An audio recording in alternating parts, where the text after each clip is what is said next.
हरे Krishna everyone, मैं दिनेश आपका भाई आपका दोस्त स्वागत करता हूं आप सभी का हमारे यूट्यूब चैनल एनसीआई क्लासेस में। और हम आज स्टार्ट करने जा रहे हैं क्लास 10 मैथ्स एनसीईआरटी का चैप्टर नंबर 6 ट्राइंगल्स। तो हम आज ट्राइंगल्स के बारे में बात करेंगे और इसका बेसिक आपने पहले 9th क्लास में पढ़ लिया होगा, बट हम फिर भी कुछ कुछ बातें हैं जो वापस से रिकॉल करेंगे ताकि आपको ये चैप्टर बहुत अच्छे से समझ में आए। तो चलिए स्टार्ट करते हैं। आज का हमारा सबसे पहला इंट्रोडक्शन पार्ट रहेगा आज का, जिसमें हम एक्सरसाइज 6.1 को भी इसी में इंक्लूड करेंगे।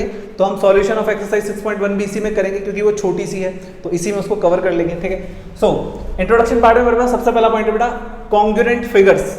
अब आपने 9th क्लास में कॉन्ग्रुएंसी के बारे में पढ़ा होगा। ठीक है, सो कॉन्ग्रुएंट फिगर्स कौन से होते हैं? देखो कॉन्ग्रुएंट फिगर्स कौन से होते हैं।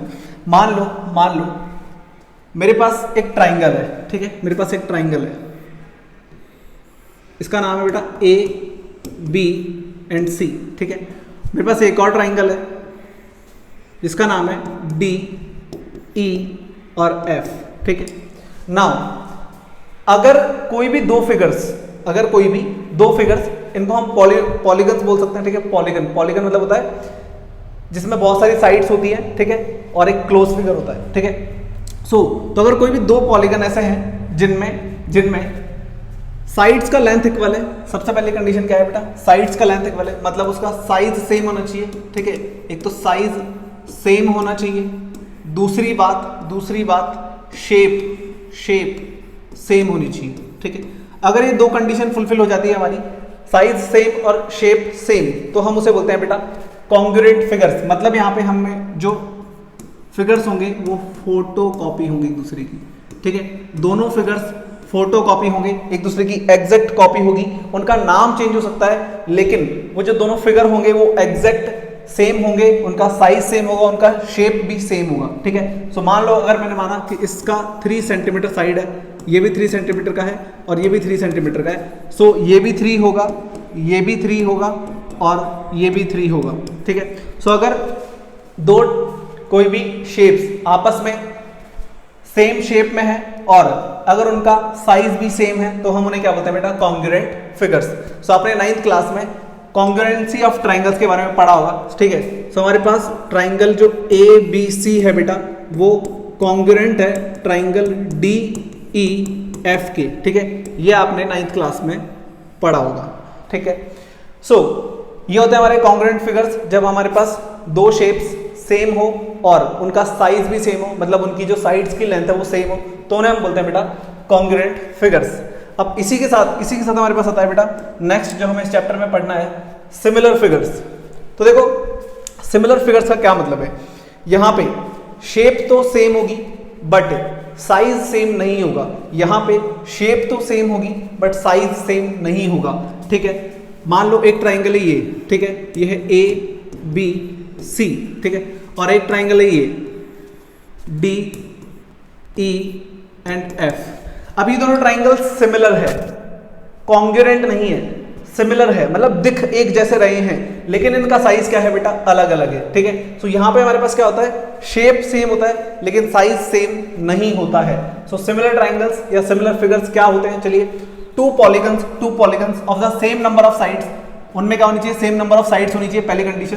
To polygons of the same number of sides are similar, वो सिमिलर होंगे अगर सबसे पहली condition there corresponding angles are equal.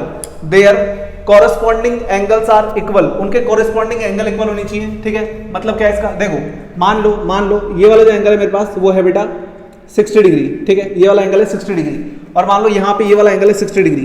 ठीक है, देन ये वाला एंगल है मेरे पास मान लो 30 डिग्री। ठीक है, तो ये बचा हमारे पास 90 डिग्री। अब मान लो ये है आपके पास 30 और ये है आपके पास 90। ठीक है, सो देखो बात ध्यान से, एंगल ए किसके इक्वल है? एंगल ई के। एंगल ए किसके इक्वल है? एंगल ए किसके इक्वल है? एंगल ई के।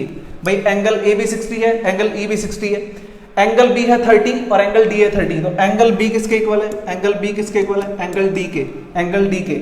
और एंगल सी किसके इक्वल है? एंगल एफ के। एंगल सी किसके इक्वल है? एंगल एफ के। नाउ देखो यहाँ पे कॉरेस्पॉन्डिंग एंगल्स इक्वल नहीं है। क्यों नहीं है? देखो यहाँ पे ऊपर वाला एंगल 60, यहाँ पे ऊपर वाला एंगल 30 है, तो ये जो कॉरेस्पॉन्डिंग एंगल्स है वो इक्वल नहीं है। इसका मतलब ये कि ये दोनों फिगर्स सिमिलर नहीं है। ठीक है, ये दोनों फिगर्स सिमिलर नहीं है। नाउ तो इस तरीके से हमारे पास क्या होना चाहिए बेटा? अगर कॉरस्पॉन्डिंग एंगल्स सेम है, और दूसरी बात there corresponding sides are in the same ratio, there corresponding sides are in the same ratio, मतलब उनकी साइड्स का रेशियो सेम होना चाहिए, सेम होना चाहिए। तो हम उन्हें क्या बोलते हैं बेटा, हम उन्हें क्या बोलते हैं, सिमिलर ट्राइंगल्स बोलते हैं। नाउ देखो बात समझो, मैंने बोला कि आपके पास एक ये ट्राइंगल है, ठीक है, कौन सा है, ये ट्राइंगल है इक्विलैटरल ट्राइंगल। इक्विलैटरल ट्राइंगल में सारे एंगल 60 के होते हैं, तो ये भी 60, ये भी 60 और ये भी 60, ठीक है। अब मान लो ये है 2 सेंटीमीटर, ये भी 2 सेंटीमीटर और ये भी 2 सेंटीमीटर, ठीक है। इसका नाम है मान लो ABC, ठीक है। और एक और ट्राइंगल ले रहे हैं हम, ये है DEF। सो ये भी इक्विलैटरल है, सो इसके भी 60 और 60। अब देखो there corresponding angles are equal, so यहाँ पे हमारा एंगल A 60 है तो एंगल DB 60 है, एंगल B 60 है तो EB 60 है, C 60 है तो FB 60 है। सो पहली कंडीशन फुलफिल हो गई कि सर यहाँ पे कॉरस्पॉन्डिंग एंगल्स क्या है, इक्वल है, ठीक है। नाउ मान लो ये है 4 सेंटीमीटर, तो ये भी 4 होगा और ये भी 4 होगा ना। अब देखो 2/4, अगर मैं साइड्स का रेशियो निकालता हूं, there corresponding sides are in the same ratio. Sides का रेशियो मतलब है बेटा AB/DE, AB/DE equal to AC/DF, AC/DF equal to BC/EF। Now AB का वैल्यू है 2, इसका है 4, तो ये हो जाएगा बेटा 2/4, ये भी 2/4 और ये भी 2/4। इन सबको कट करोगे तो आपके पास आएगा 1/2 इक्वल्स टू 1/2। तो देखो यहाँ पे हमारे पास क्या आ रहा है, साइड्स का रेशियो सेम आ रहा है। सो हमारी दोनों कंडीशन फुलफिल हो गई। इसका मतलब ये दोनों ट्राइंगल क्या है बेटा, सिमिलर है। तो सिमिलर होने की हमारे पास दो कंडीशन होती है। सबसे पहली corresponding angles should be equal, और दूसरी साइड्स का जो रेशियो है वो क्या होना चाहिए, इक्वल होना चाहिए, या फिर बोल सकते हो प्रोपोर्शन में होना चाहिए। क्लियर है, बात समझ में आ गई। सो हमारे पास कोई भी दो फिगर तब सिमिलर होते हैं जब उनके कॉरस्पॉन्डिंग एंगल इक्वल होता है, या फिर उनकी साइड्स का रेशियो क्या होता है, इक्वल होता है, सेम होता है। ठीक है, now all congruent figures are similar, all congruent figures are similar. अब देखो हमारे पास ये दोनों क्या थे, कॉन्ग्रुएंट थे, तो बेटा ये सिमिलर भी होंगे। ठीक है, कॉन्ग्रुएंट और सिमिलर दोनों बातें एक साथ हो सकती है। तो जो कॉन्ग्रुएंट होंगे वो सिमिलर भी होंगे, but the similar figures need not to be congruent. But ऐसा जरूरी नहीं है, ऐसा जरूरी नहीं है कि जो हमारे सिमिलर फिगर्स है वो कॉन्ग्रुएंट भी हो, वो कॉन्ग्रुएंट भी हो। क्या ये दोनों कॉन्ग्रुएंट है? कहां से है भाई, ये 2 सेंटीमीटर, ये 4 सेंटीमीटर। हमने बोला था कॉन्ग्रुएंट का मतलब होता है, कॉन्ग्रुएंट का मतलब होता है कि सर उनका शेप भी सेम होना चाहिए, साइज भी सेम होना चाहिए। लेकिन यहाँ तो इसका साइज छोटा है, इसका साइज बड़ा है, इसका साइज छोटा है, इसका बड़ा है, तो ये सिमिलर तो है लेकिन कॉन्ग्रुएंट नहीं है। बट यहाँ पे ये दोनों सिमिलर भी है और कॉन्ग्रुएंट भी है। तो जो कॉन्ग्रुएंट होगा वो सिमिलर भी होगा, बट जो सिमिलर है वो कॉन्ग्रुएंट होगा, ये जरूरी नहीं है। क्लियर है, बात समझ में आ गई। सो कॉन्ग्रुएंट फिगर्स का मतलब है दोनों फिगर्स सेम होंगे, और सिमिलर का मतलब है कि सेम तो होंगे बट उनका साइज इक्वल हो, ये जरूरी नहीं है, ये जरूरी नहीं है। ठीक है, नाउ नेक्स्ट देखो, fill in the blanks using the correct word given in brackets. So हमें यहाँ पे इनको फिलअप करना है। यहाँ हम बात कर रहे हैं सॉल्यूशन 6.1 के, एक्सरसाइज 6.1 के सॉल्यूशन की। ठीक है, तो देखो सबसे पहला है बेटा ऑल सर्कल्स आर। अब नाउ ध्यान दो, देखो सर्कल इतना सा भी हो सकता है, सर्कल इतना बड़ा भी हो सकता है, और सर्कल इससे बड़ा भी हो सकता है। मतलब ये सारे सर्कल एक जैसे दिख सकते हैं, मतलब ये सारे सर्कल क्या हो सकते हैं बेटा, सिमिलर हो सकते हैं, सिमिलर हो सकते हैं। क्या ये कॉन्ग्रुएंट होंगे? कॉन्ग्रुएंट मतलब है क्या दुनिया में जितने सर्कल हो सारे बराबर हैं, क्या वो सारे इक्वल है? नहीं है। इसका मतलब इसमें क्या आएगा बेटा, सिमिलर। इसमें क्या आएगा, सिमिलर। ठीक है, सो जितने भी सर्कल्स होते हैं हमारे वो सिमिलर होते हैं। आगे ऑल स्क्वायर्स आर, स्क्वायर्स भी जितने होंगे वो क्या होंगे, सिमिलर होंगे। All squares are similar. अब स्क्वायर वही चीज, इतना सा भी स्क्वायर हो सकता है, इतना बड़ा भी स्क्वायर हो सकता है, इससे बड़ा भी स्क्वायर हो सकता है। तो दुनिया में सारे स्क्वायर बराबर तो नहीं है, कॉन्ग्रुएंट तो नहीं है, इसका मतलब वो क्या होंगे, सिमिलर होंगे, वो एक जैसे दिखेंगे। ठीक है, then all triangles are similar, all triangles are similar. कौन से वाले, आइसोसेलेस और इक्विलैटरल, आइसोसेलेस और इक्विलैटरल। तो इसमें आएगा बेटा इक्विलैटरल, इसमें आएगा इक्विलैटरल। ऐसा क्यों हुआ, देखो क्या बोल रही है, ऑल ट्राइंगल्स आर सिमिलर। कौन से वाले, इक्विलैटरल। जितने भी इक्विलैटरल ट्राइंगल होते हैं वो सारे क्या होते हैं बेटा, सिमिलर होते हैं। ऐसा क्यों है, बात समझो। देखो इक्विलेटरल ट्राइंगल का क्या मतलब है? मान लो मैंने एक ट्राइंगल लिया, ये इक्विलेटरल है, इसकी साइड है 2 2 और 2, ये इक्विलेटरल ट्राइंगल है, ठीक है। नाउ मैंने एक और ट्राइंगल लिया, ये है 4 4 और 4, ये भी इक्विलेटरल ट्राइंगल है। अब इन दोनों ट्राइंगल में पहली कंडीशन सिमिलर करने के लिए पहली कंडीशन क्या थी? सिमिलर करने के लिए पहली कंडीशन थी there corresponding angles are equal. तो देखो क्योंकि ये इक्विलेटरल ट्राइंगल है तो इसके सारे एंगल्स का सम कितना, सारे एंगल्स कितने होंगे? 60 60 60 के। भाई इक्विलेटरल ट्राइंगल में ऑल एंगल्स आर इक्वल, तो यहाँ पे ये भी 60 होगा, ये भी 60 होगा, ये भी 60 होगा, ठीक है। तो ये भी इक्विलेटरल ट्राइंगल है, इसका मतलब यहाँ पे भी ये सारे एंगल कितने के होंगे? 60 60 और 60 के। तो इसके भी सारे एंगल 60 60 60 के, इसके भी 60 60 60 के। तो पहली कंडीशन फुलफिल हो गई, कि sir there corresponding angles are equal. हमारे पास इक्विलेटरल ट्राइंगल है, इक्विलेटरल ट्राइंगल्स है दुनिया में जितने भी होंगे, एक और ले लो। अगर मैं एक और इक्विलेटरल ट्राइंगल ले लेता हूँ, तो इसमें भी सारे एंगल 60 60 60 के होंगे।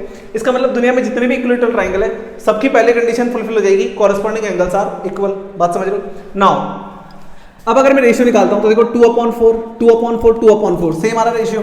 अब मान लो मैंने इसको ले लिया 5 5 5, सो रेशियो निकालो 2/5 2/5 2/5 4/5 4/5। तो मेरी दूसरी कंडीशन भी फुलफिल हो रही है, क्या? कि there corresponding sides are in the same ratio. तो यहाँ पे उनकी जो साइड्स का रेशियो है वो भी सेम होगा। तो इसीलिए बेटा कितने भी इक्विलेटरल ट्राइंगल ले लो उसमें दोनों कंडीशन फुलफिल हो जाती है, इसलिए वो क्या होंगे? हमेशा सिमिलर होंगे। ये वाला इंपॉर्टेंट है, ठीक है, ये वाला इंपॉर्टेंट है, ठीक है। जितने भी इक्विलेटरल ट्राइंगल्स होते हैं वो सिमिलर होते हैं। आइसोसेलेस में ऐसा नहीं होगा, क्लियर है? चलो देखो next, fourth, 2 polygons of the same number of sides are similar. So 2 polygons similar होते हैं, इसकी बात हमने अभी करी थी। Similar figures, 2 polygons of the same sides are similar कब होते हैं? जब ये दोनों कंडीशन फुलफिल होती है। अब पहला पढ़ो, इसमें बेटा क्या बोल रहा है? There corresponding angles are equal, there corresponding angles are equal and there corresponding sides are या तो सेम रेशियो में होनी चाहिए या फिर सेम प्रोपोर्शन में होनी चाहिए, सेम रेशियो में या फिर सेम प्रोपोर्शन में होनी चाहिए, ठीक है। सो पहले वाले में इक्वल आ जाएगा, दूसरे वाले में प्रोपोर्शन आ जाएगा, क्लियर है? आगे देखो, आगे क्या बोल रहा है? Give 2 different examples of pair of, पहला है गिव 2 डिफरेंट एग्जांपल्स ऑफ। तो सेकंड वाले क्वेश्चन में बेटा एग्जाम्पल बताने हैं, कौन के? किसके एग्जाम्पल बताने हैं? सिमिलर फिगर्स के। अब ध्यान दो देखो,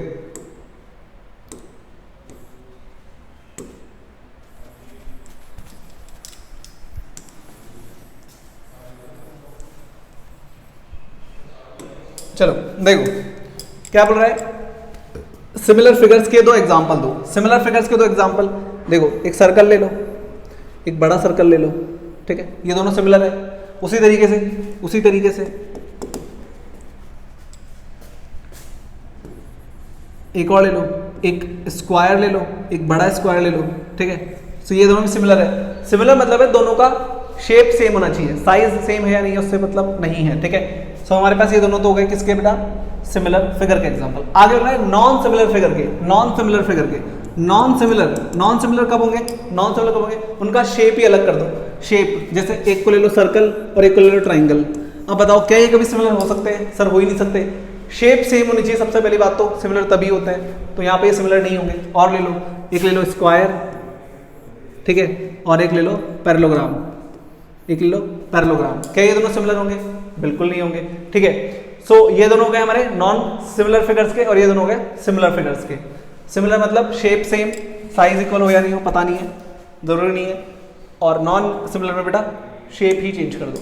नेक्स्ट आगे बोल रहा है थर्ड क्वेश्चन में, state whether the following quadrilaterals are similar और नॉट। अब ये सिमिलर है या नहीं है ये बताना है। तो देखो सबसे पहली बात सुनो, ये है हमारे पास square 3 centimetre 3 centimetre 3 centimetre 3 centimetre. यहाँ पे ऑल साइड्स आर क्या है बेटा? ऑल साइड्स आर क्या है? इक्वल है, ठीक है। क्या है यहाँ पे? All sides are equal. अब क्योंकि यहाँ पे ऑल साइड्स आर इक्वल है, इसका मतलब ये स्क्वायर है। स्क्वायर में सारे एंगल कितने डिग्री के होते हैं? 90 के। स्क्वायर में ये चारों एंगल कितने के होते हैं? 90 डिग्री के होते हैं ना, ठीक है। नाउ ये है बेटा पैरेललोग्राम। पैरेललोग्राम में पॉसिबल ही नहीं है कि ये इस वाले शेप में कि ये एंगल 90 डिग्री का हो। तो सबसे पहली बात तो ये है कि यहाँ पे कॉरस्पॉन्डिंग एंगल्स इक्वल नहीं है, ठीक है। पहली condition corresponding angles angles are not equal. ठीक है, तो यहाँ पे हमारी पहली कंडीशन फुलफिल नहीं हो रही है, hence these are not similar। ठीक है, तो ये सिमिलर नहीं है। हाँ, अगर आप रेशियो निकाल के चेक करते हैं 1.5/3, 1.5/3, 1.5/3, 1.5/3, सो वो रेशियो तो सेम आ जाएगा, लेकिन दिक्कत कहाँ है कि ये जो एंगल्स है बेटा ये 90 नहीं है, तो यहाँ पे हमारे कॉरस्पॉन्डिंग एंगल्स इक्वल नहीं है, इसीलिए ये सिमिलर नहीं हो सकते। सिमिलर के लिए दोनों कंडीशन फुलफिल होनी चाहिए, सबसे पहली corresponding angles should be equal, और दूसरी ratio of sides should be equal. ठीक है, तभी हम उसको सिमिलर बोल सकते हैं। सो हाँ, यहाँ पे हमने पढ़ा बेटा कॉन्ग्रुएंट फिगर्स क्या होते हैं, सिमिलर फिगर्स क्या होते हैं, इसके बारे में हमने डिटेल में बात करी। ये लेक्चर यहाँ पे हो जाता है कंप्लीट। अभी के लिए इतना ही, इसे राइट डाउन करिए। मिलते हैं आपसे नेक्स्ट लेक्चर में और बात करेंगे एक नए कॉन्सेप्ट और कुछ नए एग्जाम्पल्स की। ठीक है, bye bye, have a good day.